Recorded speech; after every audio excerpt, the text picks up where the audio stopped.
Yo, what's up mga Kapinoms TV? Welcome to my channel. Kamusta mga Kapinoms TV? Alam naman natin na hindi lang sa talento sa pagkanta, pag-arte, o pakikipagkapwa-tao kilala ang mga Pilipino. Sa likod ng simpleng pamumuhay at minsan kakulangan sa resources, may mga Pinoy na nag-isip, nagsikap, at nag-ambag ng imbensyon na kilala hindi lang sa Pilipinas, kundi sa buong mundo. Sa video na ito, aalamin natin ang 10 pinakaastig na imbensyon ng mga Pilipino. Hindi ito haka-haka, hindi alamat, kundi pruweba ng talino at galing ng Pilipino. Top 10. Karaoke Singalong System. Kapag sinabing karaoke, halos automatic nang naiisip ng tao, videoke, birthday, inuman, at mga Pilipino. Pero hindi alam ng marami, isang Pilipino ang nagpauso ng modernong karaoke system. Ang singalong system ay inimbento at pinatent ni Roberto del Rosario noong dekada 1970. Bagamat may naunang konsepto ng karaoke sa Japan, si Del Rosario ang unang nagkaroon ng legal patent para sa portable, coin-operated sing-along machine. Ang imbensyong ito ay gumagamit ng instrumental backing tracks, may lyrics guide, at kayang gamitin ng kahit sinong walang training sa musika. Dahil dito, naging global entertainment phenomenon ang karaoke, mula Asia hanggang Europe at Amerika. Hindi lang libangan ang naidulot nito. Bilyong dolyar na industriya ang nabuo dahil sa ideyang nagsimula sa isang Pilipino. Ito ang patunay na hindi kailangang komplikado ang imbensyon para maging makabuluhan. Kailangan lang nito ng tamang ideya at lakas ng loob na i-patent at ipaglaban. Top 9. Banana Ketchup. Kapag tinanong mo ang isang dayuhan kung ano ang banana ketchup, madalas ay magugulat sila. Pero para sa Pilipino, ito ay bahagi ng pagkabata at kusina. Ang banana ketchup ay imbensyon ni Maria Orosa, isang Filipina food scientist at chemist. Noong panahon ng World War II, kakaunti ang supply ng kamatis sa Pilipinas. Sa halip na sumuko sa kakulangan, naganap ng alternatibo si Orosa at doon niya ginamit ang saging na sagana sa bansa. Ang banana ketchup ay sinigurado niyang matibay sa init, mas mura, at kayang i-mass produce.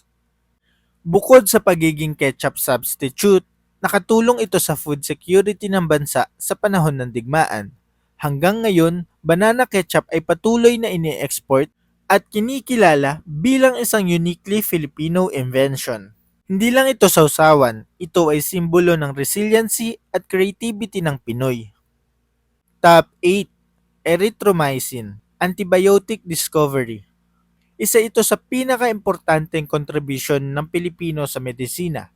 Si Abelardo Aguilar, isang Filipino physician, ang nakadiskubre ng antibiotic compound mula sa bakterya na nakuha sa lupa sa Iloilo.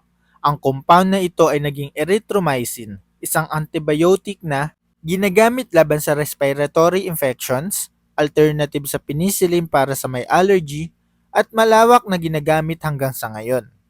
Bagamat isang pharmaceutical company ang nag-develop at nag-market nito, si Aguilar ang nagbigay ng critical discovery na naging pundasyon ng gamot.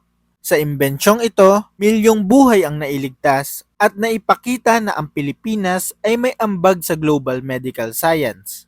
Isang paalala ito na may kakayahan ng Pilipino sa larangan ng pang-agham kahit kulang sa pondo o pasilidad. Top 7. Medical Incubator, Low-Cost Infant Incubator. Sa larangan ng pediatric medicine, isang pangalan ang hindi dapat makalimutan, Fe del Mundo.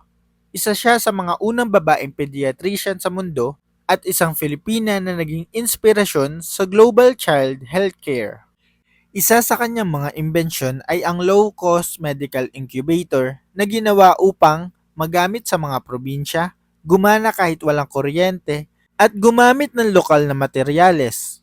Sa panahon na maraming sanggol ang nasasawi dahil sa kakulangan ng hospital equipment, ang imbensyon ni Del Mundo ay literal na nagligtas ng buhay.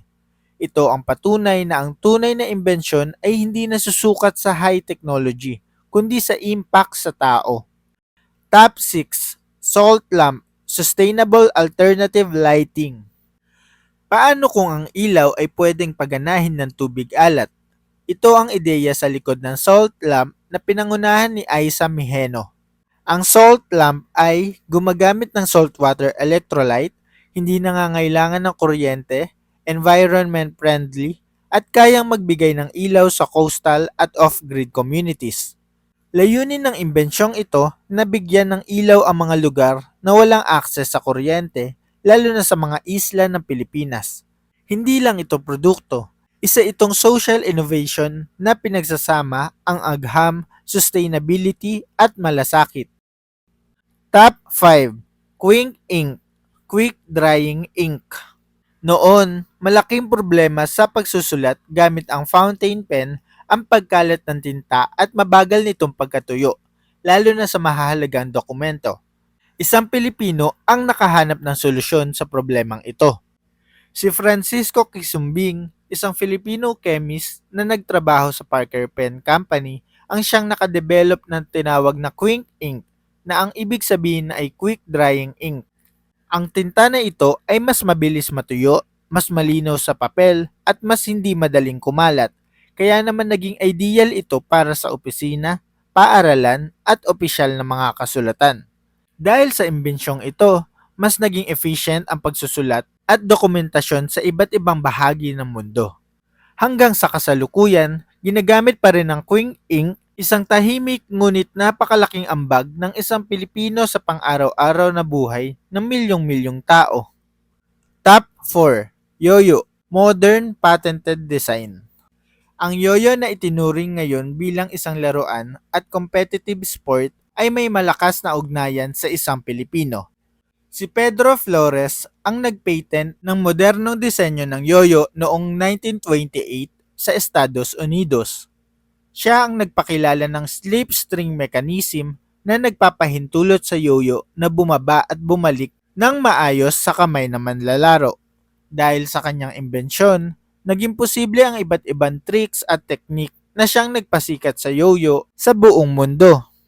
Mula sa simpleng laruan, naging isang pandaigdigang industriya at sport ang yoyo.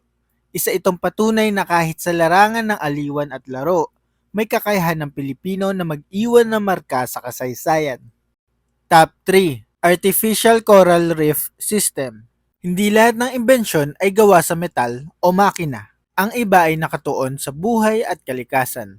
Si Angel Alcala, isang Filipino marine biologist at kinilalang national scientist, ang nanguna sa pagbuo ng artificial coral reef systems at konsepto ng marine sanctuaries sa Pilipinas.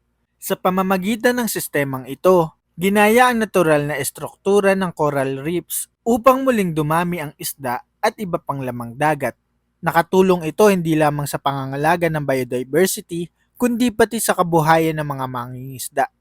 Dahil sa tagumpay ng modelong ito, ginaya ng maraming bansa ang sistema ng marine sanctuaries na unang pinatupad sa Pilipinas. Ito ay malinaw na patunay na ang talino na Pilipino ay may kakayahang magbigay ng solusyon kahit sa mga pandaigdigan suliranin sa kalikasan. Top 2. Jeepney, Post-War Transport Innovation. Matapos ang ikalawang digmaang pandaigdig, maraming iniwang military jeep ang mga sundalong Amerikano sa Pilipinas. Sa halip na hayaan itong masira o mabulok, ginamit ng mga Pilipino ang kanilang diskarte at pagkamalikhain upang gawing pampublikong sasakyan ang mga ito. Dito isinilang ang jeepney, isang sasakyang iniangkop sa pangangailangan ng masa. Pinalawig ang katawan ng jeep, dinagdagan ng upuan at pinalamutian ng makukulay na disenyo na sumasalamin sa kultura at personalidad ng Pilipino. Hindi man ito imbensyon ng iisang tao, ang jeepney ay kolektibong bunga ng talino at resiliency ng mga Pilipino. Hanggang ngayon, ito ay kinikilalang simbolo ng kulturang Pilipino at isa sa pinakakilalang sasakyan sa buong mundo. Top 1. Bamboo Medical Innovations and Rural Healthcare Systems. Sa pinakaastig na antas ng imbensyon, hindi na sapat ang katalinuhan lamang, kailangan na malasakit. Maraming Filipino scientists at doctors sa pangunguna ng mga tulad ni Fidel Mundo at iba pang rural innovators ang gumamit ng bamboo at lokal na materyales para gumawa ng medical beds, infant care devices, emergency tools, at rural clinic systems. Ang mga layunin ay magbigay ng serbisyong medikal kahit sa liblib na lugar, bawasan ang gastos, at iligtas ang buhay kahit kulang ang pasilidad. Gumagamit sila ng lokal at abot-kayang materyales upang makagawa ng mga medical equipment at sistema na kayang gumana kahit limitado ang pasilidad at kuryente. Dahil dito, maraming buhay ang naligtas at napatunayan na ang tunay na imbensyon ay hindi nasusukat sa presyo o teknolohiya, kundi sa epekto nito sa kapwa. Ito ang dahilan kung bakit kinikilala ang Pilipinas sa larangan ng community-based healthcare innovation. Hindi ito produkto ng malaking laboratorio. Ito ay produkto ng puso, talino at malasakit ng Pilipino. Iyon nga ang 10 pinakaastig na imbensyon na gawa ng Pilipino. Sa lahat ng imbensyong ating tinalakay, malinaw ang isang katotohanan. Hindi kailanman naging kulang ang Pilipino sa talino at kakayahan. Ang kulang lamang minsan ay pagkakataon at suporta. Mula sa karaoke at low-cost infant incubator hanggang sa transportasyon, kalikasan at medisina, ipinakita ng mga Pilipino na kaya nilang mag-isip, lumikha at mag-ambag para sa mundo. At sino ang nakakaalam, baka ang susunod na imbensyong magbabago ng buhay ng marami ay magmula rin sa isang Pilipinong nangangarap ngayon. Para sa iyo, alin dito ang imbensyong pinakaastig? May paborito ka ba dito? Comment down below. Kung nagustuhan mo ang video na ito, huwag kalimutang i-like, i-share at mag-subscribe sa ating channel. Maraming salamat sa pakikinig. Ito ang Pinoms TV.